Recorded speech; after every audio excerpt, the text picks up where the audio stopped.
here after practice 10. We're chugging along, Brian. Scrimmage on Saturday, practice after a day off on Sunday.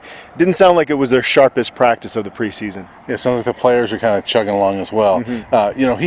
Mel Tucker the Buffs had that one practice in the spring where Mel Tucker came out, and it was a Monday, and he didn't really like how they responded from the weekend, and he let us know that. And today, he came out and said, hey, this is kind of the dog days, and this was one of those days. He goes, we really had to get them going, but he said he liked how they responded to that, and I had asked him, I said, do you kind of expect a couple of days like that in camp? And he said, yeah. He goes, that's why we're coaches, because that's what we do. That's our job to get them going. And he said if they didn't respond, he goes, I don't remember exactly what he said, but basically, if they respond well, then you got something there. Yeah. And he said that he had to get them going today, but that they responded, and so that's a positive sign. So not their best practice. They were a little sluggish, but they did respond to the coaching, and that's a good thing. On some level, it's almost refreshing, right? Yeah. You're going to face adversity during a football season. You're going to have to face some adversity during camp to kind of know what type of group you have. So I think if every practice Mel Tucker was Pollyanna about things, you'd actually be kind of concerned, no?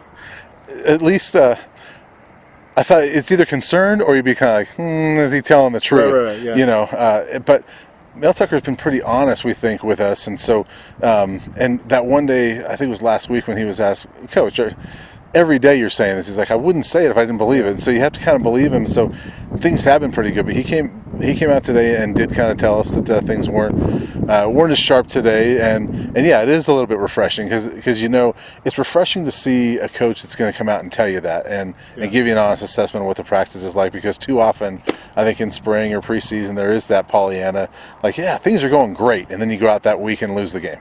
So I think it's refreshing. I had a chance to talk to James Stefanou. You talked to him earlier in camp. He's healthy. We've talked about that. Expecting father. Congratulations to him. Just a great personality. We've talked about that before.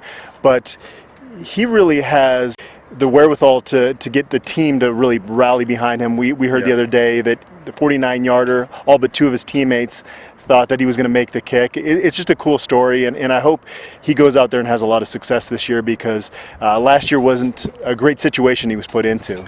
No, it wasn't. He was just really not healthy all year, and really kind of their best option early on, and kind of played through those injuries and didn't really perform like he wanted to and like he really should have. Tyler Francis and Evan Price came in and did an admirable job when he was out, but you want James Stefanou to be healthy, and there's some good camaraderie there. I was curious if you found out who the two guys were that didn't think he'd make the kick. He didn't want to name names, but he did say he's going to have to do something to their locker, of course, in a joking way. Right. Yeah, he's a good personality. I really like him. You had a chance to talk to Kolby Purcell and Jaron Mangum. What did you garner from those interviews? Yeah, Kolby, back at center after having an injury in the spring, he said, right after spring, he was able to be cleared a little bit for doing some squats and things like that. But being back at center at this camp, he says he feels pretty good, and really just trying to get that cohesion with the offensive line. I asked him about Tim Lynott getting so much credit, Remington, all that stuff, and people talking about him as the starting center. I said, do you care, or did that bother you, or do you care where you play? And he said, I don't really care. He goes, center or guard, whatever the best five is, it's fine. But I think he likes center for sure. But it sounds like they're getting that five going there. Drew Wilson talked about in the spring how he's kind of an introvert, but his job dictates that he needs to be a vocal leader every day. He challenged Kolby in that sense, and we heard from Mel Tucker the other day that Kolby actually did step up as a vocal leader. As a starting center, you kind of have to have that quality, even if it's not in your nature, and it seems like he's kind of like getting to that point where he's able to do that. Yeah, I asked him about that, about Coach Tucker. Mentioned him on Saturday. He said, look, guys have to step up and be vocal at times, and I think that he kind of sees that as a responsibility for him, even being a younger guy the way he is just a sophomore. So, yeah, he kind of takes that on, and maybe it is a little bit out of his comfort zone, but Mel Tucker, I don't know how many times we've heard him say, we need to get these guys comfortable being uncomfortable, and maybe that's what Kolby's doing. Jaron Mangum is more confident than your average freshman. Yep. He believes in himself, and you can just tell that when you talk to him. What did he tell you? You kind of get that sense that he's not intimidated by any of this. No, he's really not. I mean, he sounds like he's having a really good camp. We're hearing his name a lot. He talks about it's great competition. He loves the competition out there, and that he feels like he's doing pretty well. I mean, he feels like he's running the ball well. Pass protection, he feels like he's getting that down. He said it was a little more difficult to get that, but that pass protection was really stressed in his high school.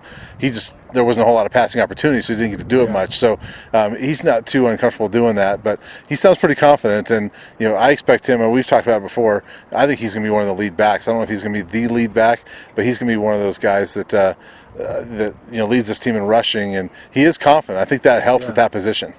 He said in high school when he had to pass protect, he would just bully guys because he's a bigger back. So you can kind of see that it's a whole different ball game at this level, obviously. Yeah, for sure. And I asked him too about, because he had offers to play linebacker. Yeah. In fact, I asked him about that, and he said, because I had offers for everything. He goes, schools wanted me to play safety, DB. He even had an offer to play wide receiver from somebody. He said, I took it as a compliment that people saw me as an athlete, but he talked about playing linebacker and how that helps him as a running back, and that he feels like he can read linebackers pretty well when he's running the ball, that he kind of knows when they're going to go. He goes, the way linebackers are leaning, I can kind of read that. So I think there's a lot of confidence in him, and I like his all-around game and the things he was talking about. I just love a confident guy at that position. All right, 10 practices in. We'll be back with more analysis on Tuesday.